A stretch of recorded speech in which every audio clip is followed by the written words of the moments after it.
그 지금 한덕수 총리의 입장에 대해서 논평을 하라는 게 아니라 사전에 협의한 바는 없다. 그렇죠? 네, 그렇습니다. 그런데 전반적으로 존중은 한다. 그래서 제가 구체적으로 소극적으로 관리하는 지금 시기다라고 하는 것에 대해서 동의하시는지를 여쭤본 거예요. 모르시면 모르겠다. 생각 안 해보셨다. 동의가 된다. 적극적으로 권한 행사를 해야 된다. 어느 쪽입니까? 글쎄요, 저는 이 엄중한 시기에 여야가 대립만 하지 말고 조금 한 발짝 물러서서 대한민국 미래를 위해서 뭐가 필요한지 그게 현실성이 있다고 보세요? 현실성이 없어서 현실성을 만들어야죠. 그게 정치 아닙니까? 그러면 그 공이 넘어와서 국회에서 의결하면 그 의결은 무시해도 되는 건가요? 지금 국회가 의결한 것들을 무시하고 있잖아요. 여야가 논의하고 토론하고 혹은 싸우기도 하고 그러다가 안 되면 표결해서 결론을 내는데 그 절차를 무시하고 다시 여야 합의를 해오라는 것이 맞습니까? 글쎄, 그 현실적으로 뭐 양당이 협의해서 뭘 결정하는 것을 근래 보기가 힘들었는데 지금 굉장히 어려운 이 시기에 그래서 계엄을 한 거잖아요. 그런 논리로. 그런데 또 합의를 해오라고요? 그 안 되면 또 무슨 뭐 비상적인 상황 또 만드는 겁니까? 한덕수 대행의 판단을 존중한다고 하셨어요. 국회가 낸 결론, 국민 여론은 한덕수 총리의 입장하고 정반대인데 그것은 존중할 생각이 안 듭니까? 국무위원으로서? 자, 국무위원 전체가 한덕수 총리에 대한 탄핵, 본인들에 대한 국무위원 전체에 대한 탄핵으로 받아들이겠다고 얘기했어요. 거기에 동의한다고 하셨고요. 맞죠? 네, 그렇습니다. 그럼 한덕수 총리 탄핵안 통과되면 사표 내는 겁니까? 아니요, 사표 내는 게 아니라 그것은 이제 스스로 그럼 직무를 정지하십니까? 아니요, 뭐이 정부를 무력화하는 꼴이 되겠죠.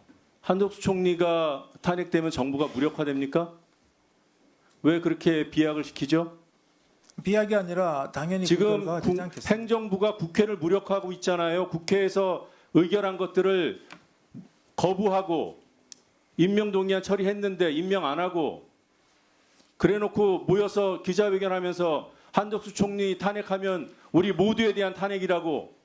그러면 한덕수 총리 탄핵되면 사표 내세요. 그게 앞뒤가 맞죠? 아니면 스스로 직무정리를 하든가 우리를 탄핵하라고 하든가. 이게 무슨 여론 플레이입니까?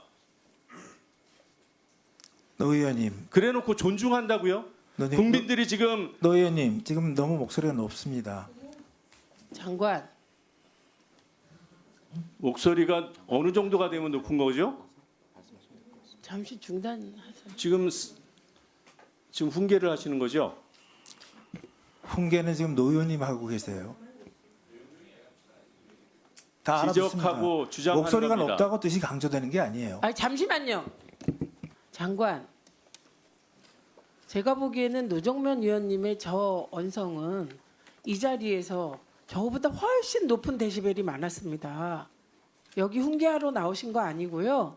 지금 대한민국이 비상계엄과 내란 실패 그리고 내란이 지속되는 상황에 과방위가 열린 겁니다. 위원장님, 네, 그래서 아니요. 발언권 주시겠어요? 왜 제 말까지 막아요? 왜 제 말까지 막습니까?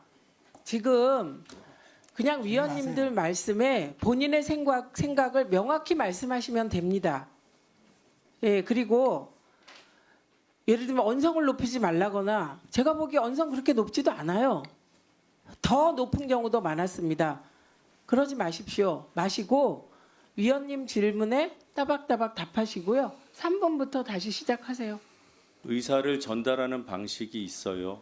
예? 목소리를 높일 수도 있고 낮출 수도 있고 그걸 왜 답변하러 나오신 분이 정합니까? 본인이 듣기에 좀 언짢게 들리거나 목소리가 크다고 느껴지면 그 상대에게 그렇게 요구할 수 있는 거예요? 그럴 수 있는 거예요? 제가 이 질문을 하면서 목소리가 그 이전보다 높아진 것 같습니다. 제가 생각하기에 정점. 왜 국회의 의결과 국민의 여론을 무시하냐? 그건 존중이 안 되냐? 그 부분에 대해서 답변을 안 하셨어요, 아직은. 그 답변부터 한번 해보시죠. 한덕수 총리의 입장을 존중한다는 부분은 충분히 이해됩니다. 같은 국무위원으로서 그럴 수 있어요. 그거 이해 못해서가 아니라 그 대척점에 있는 다른 여론 그리고 국회의 의결이 불법하지 않았는데 그것이 통과된 부분에 대해서는 어떤 평가를 하고 계신지 그게 궁금한 거예요. 그리고 제 지금 목소리가 점점 올라가죠.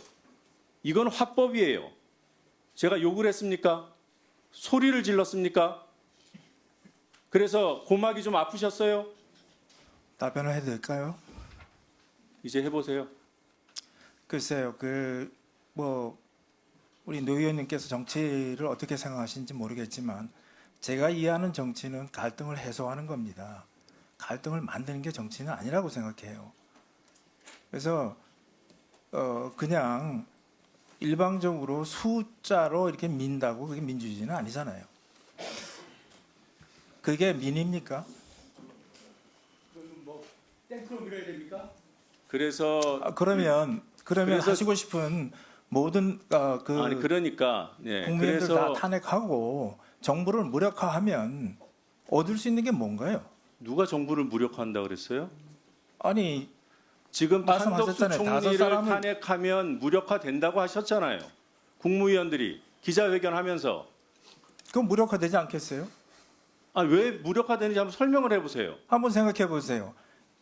지금 기재부 장관, 지금 경제부총리께서 대통령 권한대행, 총리 권한대행, 그리고 본인의 일 이거 할 수 있습니까? 그리고 또 하나 지금 그래서 그 정부가 무력화된다는 그 논리를 가지고 한덕수 총리 탄핵하지 말라 이런 정치 공세하시는 거예요 혹시? 그거 혹시 뭐 키친 게임 뭐 그런 겁니까? 글쎄 그런 지금 치킨 게임. 질의응답은 제가 잘못 하고 싶지 말했습니다. 않습니다. 아니 그렇게 오해될 수 있잖아요. 한덕수 총리에 대해서 탄핵 사유가 있냐 없냐가 핵심 쟁점이지. 탄핵 사유가 있다 없다를 얘기하면 듣겠습니다. 그런데 탄핵을 하면 전체 국무위원에 대한 탄핵과 마찬가지다. 정부가 무력화된다. 이 비약의 논거가 뭐냐는 거예요. 그럴 것이다. 이미 대통령이 탄핵돼 있는 상황입니다. 대통령이 지금 장관 입으로 말씀하신 대로 불법이 명백한 우리는 내란으로 규정하는 그 일을 저질렀어요. 그래서 이 혼란이 이뤄진 거예요. 대통령이 탄핵된 상황이니까 국정의 안정은 좀 취할 수 있도록 도와주셔야 된다 이 말씀을 드리는 겁니다. 그러니까 국정이 안정되게 헌법기관이 돌아가게 헌법재판관이라도 임명을 하라는 겁니다. 그게 무리한 요구입니까? 그거는 헌법재판관이 덜 차서 탄핵당한 윤석열 씨에 대한 탄핵 결정을 미루라는 그 신호로 읽히지 않겠어요? 그렇게 의심하는 국민들의 목소리와 우려는 안 들리십니까? 안 보이십니까? 말씀 좀 해보세요. 그게 답답해요. 국회는 의결을 했잖아요. 그런데 의결을 했는데 권한대행이라는 분이 여야 합의를 해오래요. 이 논란의 쳇바퀴를 계속 돌리면 누가 이익을 보겠습니까? 답변하시죠. 이 질문에 대해서는 답변을 않겠습니다. 그 장관께서는 윤석열 대통령의 비상계엄에 동의하셨습니까? 그런 질문은 진짜 이해를 못하겠습니다. 왜 그런 질문을 하십니까? 비상계엄에 동의하십니까? 그러면? 동의하지 않습니다. 네.